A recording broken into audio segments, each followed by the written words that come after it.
Continúa la temática, como ya les manifestaba desde el miércoles, el martes, esa sensación de despedida de parte del Señor, que va ya acercándose el tiempo de la ascensión que Cristo vivirá en el día 40 de la Pascua y pues el don del Espíritu Santo en el día 50. Hoy quisiera que ubicáramos sobre todo el poder de Cristo como dueño y como Señor de la vida, y por ello, más allá de hablarte de aquello que Él nos promete, manifestar lo que Él realizó durante el tiempo que estuvo entre nosotros. Tenemos aquí en la primera diapositiva tres íconos, tres fotografías o pinturas en torno a los milagros que el Señor realizó en torno a la resurrección. Primero la hija de Jairo en la fotografía superior, con ese candelabro encendido de aquellos pues fueron por Jesús cuando estaba enfermita, y cuando viene el camino le piden que ya no lo moleste, le piden a Jairo, porque la niña murió y el Señor dice está dormida. Y bueno, ahí está la niña postrada en el lecho de la enfermedad que se convirtió en el lugar donde vivió la muerte, pero el Señor viene y le da la vida. La segunda fotografía en medio es cuando ya llevan a enterrar al hijo de la viuda de Naín, es el segundo relato. Y bueno, habla de un cortejo de la muerte que se topa con el Señor de la vida, y el Señor le devuelve la vida a un joven. Y finalmente, bueno, en la parte de abajo, un Lázaro que ya estaba en el sepulcro, ya estaba amortajado, ya estaba en descomposición, y Cristo se manifiesta como Señor de la vida. Nuestra meditación de esta mañana va a ser en torno a aquello que Jesús aporta, en torno a la vida en el tiempo, pero sobre todo la vida en la eternidad. Adelante, vamos al texto del Evangelio, que es un texto breve. Hoy son 6 versículos los que nos ofrece el Evangelio. Que el Señor esté con ustedes y con tu espíritu. Proclamación del Santo Evangelio según San Juan. Gloria a ti, Señor Jesús. En aquel tiempo dijo Jesús a sus discípulos: no se turbe vuestro corazón. Creéis en Dios, creed también en mí. En la casa de mi Padre hay muchas mansiones, si no os lo habría dicho, porque voy a prepararos un lugar. Y cuando haya ido y os haya preparado un lugar, volveré y os tomaré conmigo, para que donde esté yo estéis también vosotros. A donde yo voy sabéis el camino. Le dice Tomás: Señor, no sabemos a dónde vas, ¿cómo podemos saber el camino? Le dice Jesús: yo soy el camino, la verdad y la vida, nadie va al Padre sino por mí. Palabra del Señor. Gloria a ti, Señor Jesús. Bien, el texto es hermoso, bellísimo, y nos presenta esa sensación de miedo que nos dan las separaciones. Pero el Señor Jesús sabe, ya este discurso se le llama el sermón sacerdotal, así se le conoce. Desde el capítulo 13 de San Juan, donde el Señor lava los pies a los apóstoles, a partir de ahí empieza toda una serie de enseñanzas, y se le llama discurso sacerdotal porque está en torno al cenáculo. O sea, en el capítulo 13 inicia manifestando que habiendo amado a los suyos que estaban en el mundo, los amó hasta el extremo. Y entonces, bueno, se ciñe la toalla y nos ofrece en el cenáculo todo lo que sabemos del Jueves Santo: la Eucaristía, el sacerdocio, el mandamiento del amor, el ejemplo del servicio. Y pues bueno, dentro de texto largo está esta enseñanza dentro del sermón sacerdotal. También estará lo que es el capítulo 15, solamente para ubicar las unidades. El Señor aparece como el viñador. Él es la vid, nosotros somos los sarmientos. Y bueno, esto da esta invitación para que vivamos en la unidad. Y dentro de este capítulo 15 está también el versículo 16 del capítulo 15, donde dice: no son ustedes los que me han elegido, soy yo quien los ha elegido, los he destinado para que den fruto. Bueno, es el sermón sacerdotal después del capítulo 13. Y hoy, bueno, invita para que no tengamos miedo, para que si creemos en Dios, creamos en Jesús. Y viene la enseñanza en el versículo 2, en la casa del Padre hay muchas habitaciones. Si no fuera así, Cristo lo hubiera dicho, nosotros le creemos a Él. Bueno, Él va y nos va a preparar un lugar, o sea, se está despidiendo. Y dice el versículo 3, cuando haya ido, cuando les haya preparado un sitio, volveré y les llevaré, porque quiero que donde yo esté estén también ustedes. Bueno, ya viene ese diálogo en torno al camino, a la verdad y la vida. Bien, vamos a hablar acerca precisamente del Señor de la vida. Adelante. Cristo es el dueño de la vida en cualquier condición y en las distintas etapas que vivamos las personas. Y Él concede a cualquier persona en diferentes situaciones, digamos, no importando la circunstancia, la vida, aún a pesar de la realidad de la muerte. Para entender lo que es la vida que Cristo nos ofrece, obviamente tenemos que ubicar los tres relatos que ya venían en la primera diapositiva de la intervención del Señor Jesús a favor de aquellos que ya han muerto. Vamos a ver, aunque sea brevemente, el conjunto de los tres relatos de resurrección. Pero antes quisiera hablar de otras resurrecciones en el Antiguo Testamento, pero también en los Hechos de los Apóstoles. Adelante. El Antiguo Testamento nos narra la resurrección del hijo de una mujer de Sunam, la sunamita, Eliseo, que recibió de esta mujer viuda la caridad de un pan, aun cuando ella ya no tenía ni siquiera para comer, regresa ese favor que le hace a aquella mujer resucitando a su hijo cuando el hijo murió. Y bueno, la bendición del profeta que le dice que la vasija de la harina nunca se agotará y la jarra del aceite también siempre tendrá el aceite. Digamos, elementos de alimento del pueblo judío. Y bueno, Eliseo en esta narrativa, segunda de Reyes 4, 18 al 37, realiza la resurrección, o sea, Dios a través del profeta del hijo de la mujer de Sunam, de la Sunamita. Y bueno, los Hechos de los Apóstoles se nos narran dos resurrecciones. Primero la de Pedro a Tabitá, en el capítulo 9 de los Hechos de los Apóstoles, lo leímos la semana pasada en la liturgia, y más adelante, dentro de este camino hacia la ascensión del Señor, San Pablo va a resucitar a un joven llamado Eutico, en una narrativa que siempre a mí me provoca, pues, digamos, una sonrisa de agrado, porque Pablo, predicando, pero un predicador ameno, imagínate el apóstol, pero pues la gente se cansa, ya pasa la noche, y Pablo sigue predicando y están como en el cenáculo, un lugar en el segundo nivel. Había ciertos aposentos, casas de personas con buena economía que tenían dos niveles.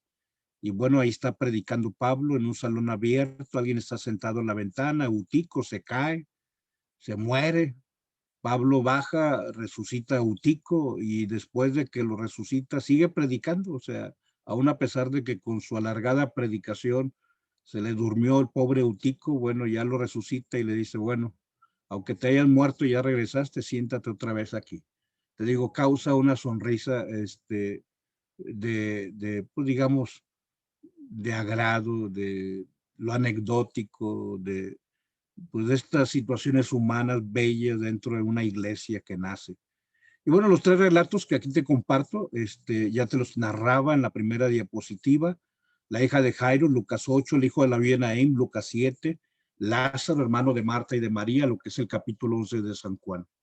Adelante, veamos brevemente los tres relatos que el Señor realiza en la resurrección. Primero, la hija de Jairo. Y aquí subrayo lo que dice el Evangelio, es una niña, o sea, una niña, y habla de una niña de 12 años, una niña adolescente, si tú quieres, pero una niña que depende del papá. Recuerda que la tutela de la mujer en el Antiguo Testamento y en el Evangelio tendrá siempre una relación con aquella persona que le protege, en este caso el papá. Cuando alguien se casa, pues la mujer es protegida por el varón, por el esposo. Es una niña. Y bueno, aparte de que es una niña de la edad, 12 años, Aquí es importante ubicar la persona que sufre. Es un papá, es un varón, es Jairo, es alguien incluso importante en la sociedad judía, alguien notorio, alguien que tiene incluso sirvientes que le van y le dicen, ya no lo molestes, tu hija murió. Y bueno, el Señor es el dueño de la vida. Pero aquí, aparte de ser una niña, de ser un papá, tenemos también el tiempo que ha transcurrido desde la muerte hasta que el Señor resucita. O sea, el Señor va en camino, y cuando va en camino le dicen, ya no molestes. Cuando aquella hemorroísa, ¿te acuerdas? Lo distrae porque le toca la orla del manto y el Señor dice, ¿quién me tocó? Y bueno, pues aquella mujer, que precisamente el Evangelio juega con las edades, porque aquella mujer tenía 12 años enferma y aquella niña tenía 12 años y murió. Pues bueno, te digo, el Evangelio hermosamente juega con los números, las edades. Pero volviendo a el escenario, una niña, el que sufre un papá, el tiempo que transcurre son instantes. Digamos, el Señor se dirige hacia la casa de Jairo cuando aquella hemorroísa pues, recibió el milagro, o sea, se distrajo horas posiblemente, lo que tiene aquella niña, y van a darle el mensaje. Adelante. Vamos al segundo relato, que es el capítulo 7 de San Lucas, el hijo de la viuda de Naín. Y voy a ir recuperando los elementos que ya veíamos en la primera escena que narraba. En el primer caso, en el capítulo 8 de San Lucas, es una niña. En este segundo caso es un joven. O sea, ya es alguien, digamos, no casado, pero alguien notorio ya dentro del cómputo de los hijos de Israel. Recuerda que después de los 13 años, el varón se convertía en Bar Mitzvah, que es hijo del precepto. Bueno, el caso es un joven. Si en el primer caso de Lucas 8, el que sufre es un papá, ahora en este caso la que sufre es una mamá, y una mamá que enviudó. Y bueno, si en el primer caso era una niña, ahora un joven, era un papá el que sufría, ahora una mamá.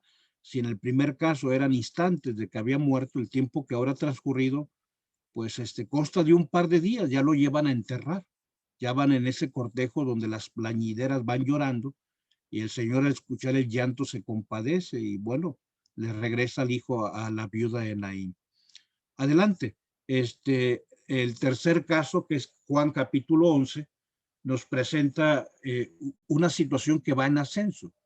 Solamente, perdón, que vaya hilando el trazo, pero en Lucas 8 es una niña, en Lucas 7 es un joven, en Juan 11 es un adulto. En Lucas 8 es un papá el que sufre, en Lucas 7 es una mamá la que sufre, y en Juan 11 las que sufren son hermanas. En Lucas 8 lleva instantes de haber muerto aquella niña, en Lucas 7 ya lleva por lo menos 2 días aquel joven, pero ahora en Juan 11 pues van unos 6 días, perdón. O sea, el tiempo que ha transcurrido desde que murió Lázaro ya ha rebasado los 4 días. O sea, lleva 4 días en el sepulcro, más el tiempo en que murió, más el tiempo en que realizaron los ritos fúnebres, el tiempo en que le llevaron al panteón, pero ahora él lleva 4 días ya en el sepulcro. Y vemos cómo hay una situación de ascenso de lo que se nos narra. Adelante. Lo que nos narra el Evangelio es que Cristo es la vida verdadera. En cada una de las situaciones distintas que nos refiere el Evangelio, se nos va mostrando diferentes elementos contenidos en el milagro de aquel que es vida verdadera. El Señor Jesús le devuelve la vida al que la ha perdido, cualquiera que sea la edad en que la persona muere. Le devuelve la vida a una niña de 12 años, resucita a un joven que es hijo de una viuda en Naín, y el milagro lo experimenta un adulto, es un amigo, es los 3 amigos, Lázaro, Marta y María, los amigos de Betania, de la casa donde el Señor se sentía a gusto. Pero aquí lo importante es que Jesús es la vida verdadera. Segundo, adelante, Jesús le devuelve la vida o el sentido a la vida. Aquel que es el camino, que es la verdad y la vida, como nos narra hoy el versículo 6. Cuando Tomás le pregunta y le dice, Señor, no sabemos a dónde vas, ¿cómo podemos conocer el camino? Y este texto de Juan 14:6, nunca lo olvides, dice el Señor, yo soy el camino, la verdad y la vida. Nadie va al Padre si no es por mí. Bueno, aquel que es camino, verdad y vida, también le devuelve el sentido de la vida. O sea, aquí hablamos ya no de lo que hace con una niña, con un joven o con un adulto, sino lo que realiza con un papá. Aquellos que han experimentado el duelo, la separación de un ser querido, el Señor le devuelve la luz de la vida al papá que sufre ante la muerte de la niña. Aquellos que han perdido la paz, aquellos que de pronto no armonizan su interior, aquella mujer, imagínate el escenario, una mujer viuda, no tiene esposo, perdió su presente, pero pierde al único hijo, pierde su mañana, le devuelve la paz. Y aparte del papá, aparte de la mamá, ahora a las hermanas, también en esa relación de consanguinidad, aquellas hermanas que lloran, si hubieras estado aquí no habría muerto mi hermano. Señor, yo sé que tú eres el Mesías, nosotros hemos creído en ti. Y bueno, viene a consolar a esas hermanas quienes experimentan ahora la ausencia del hermano. Entonces, decíamos que primero Cristo es la vida verdadera cuando es una niña de 12 años, cuando es un joven, cuando es un adulto, que Cristo le devuelve el sentido a la vida, al papá, a la mamá, a las hermanas. Pero vamos al tercer aspecto. En cualquier lugar, aquel que posee la vida verdadera tiene el poder sobre la vida en cualquier circunstancia. No importa el espacio ni tampoco importa el tiempo. Mira, en el caso de la hija de Jairo es una casa. Jesús va a la casa y ahí en una casa se manifiesta como Señor de la vida. En el caso de eh, el joven hijo de la viuda de Naín, es en el camino, los caminos. Dice que Jesús iba entrando a Naín en el camino y de pronto sale de Naín hacia el cementerio, que suelen estar fuera del pueblo. Tú ubicas nuestros pueblitos. Él entra a Naín en el camino y hay un cortejo que sale de Naín. Y fíjate cómo ya de la casa se pasa los caminos entre los campos y ahí es donde manifiesta que es Señor de la vida. Pero ya junto con manifestarse dueño de la vida en la casa, en el camino, también en el cementerio, en la sepultura que aprisiona a Lázaro con la oscuridad, Señor Jesús es dueño de la vida. Pero adelante, vamos a hablar del tiempo que llevan de muerto. El transcurso del tiempo tampoco tiene importancia para aquel que es el alfa y la omega, que es el principio y el fin, que es suyo es el tiempo y la eternidad, a él la gloria por los siglos de lo que hemos manifestado, profesado en el momento en que hemos ido marcando el cirio pascual. Entonces, él es el dueño del tiempo y de la eternidad. Lo mismo devuelve la vida a alguien que acaba de expirar. ¿Cuál es el problema? O sea, él es el que dio la vida. Pues le dice a aquella niña, levántate, despierta. Y cuando un joven ya va hacia el cementerio, ya lo llevan al cementerio, y ya lleva un par de días, pues ¿cuál es el problema? Él es el que nos dio la vida al principio, puede devolverla. Pero también el caso de Lázaro, que ya su cuerpo, pues ya se descompone, o sea, nuestro cuerpo, la vida, cuando de pronto ya experimenta la muerte, empieza el proceso de descomposición. Pero ¿cuál es el problema? Jesús le dice, Lázaro, sal de ahí. Y salió Lázaro. Él es el dueño de la vida. Adelante, no obstante, vamos aterrizando lo que hoy nos narra el Evangelio. Y cito a el gran predicador Bossuet, un predicador francés, Jacques-Benigne Bossuet, Santiago Benigno o Jaime Benigno, como lo traduzcamos, Bossuet, nos narra lo que nosotros creemos, o sea, retomo y ya con ello vamos concluyendo. Nosotros no esperamos una resurrección como la de Lázaro, ni esperamos una resurrección como la de la hija de Jairo, ni una resurrección como el hijo de la viuda de Naín. Nosotros esperamos una resurrección gloriosa. Créanlo. No se acobarden, no teman, no se turbe su corazón. Si no fuera así, os lo habría dicho, en la casa de mi padre hay muchas habitaciones y yo voy a prepararos una para que donde yo esté estén también ustedes. Por su parte, ustedes ya conocen el camino, Señor, no sabemos a dónde vas, cómo podemos conocer el camino. Yo soy el camino, la verdad y la vida, nadie va al Padre si no es por mí. Y así, Busset decía, la muerte es la destrucción de un viejo edificio que permite levantar una nueva edificación. De tal manera que el inclino que somos cada uno de nosotros pueda vivir en la eternidad, en esa casa que tiene muchas habitaciones preparadas por Cristo. La muerte no es más que la mudanza, donde decimos, dejo esta habitación o esta casa donde vivo hoy y voy ahora a la casa verdadera, la casa que Dios me da. Que el Señor pues nos conceda su luz y sobre todo que Él afiance nuestra esperanza en la eternidad, porque eso es lo que esperamos eternidad.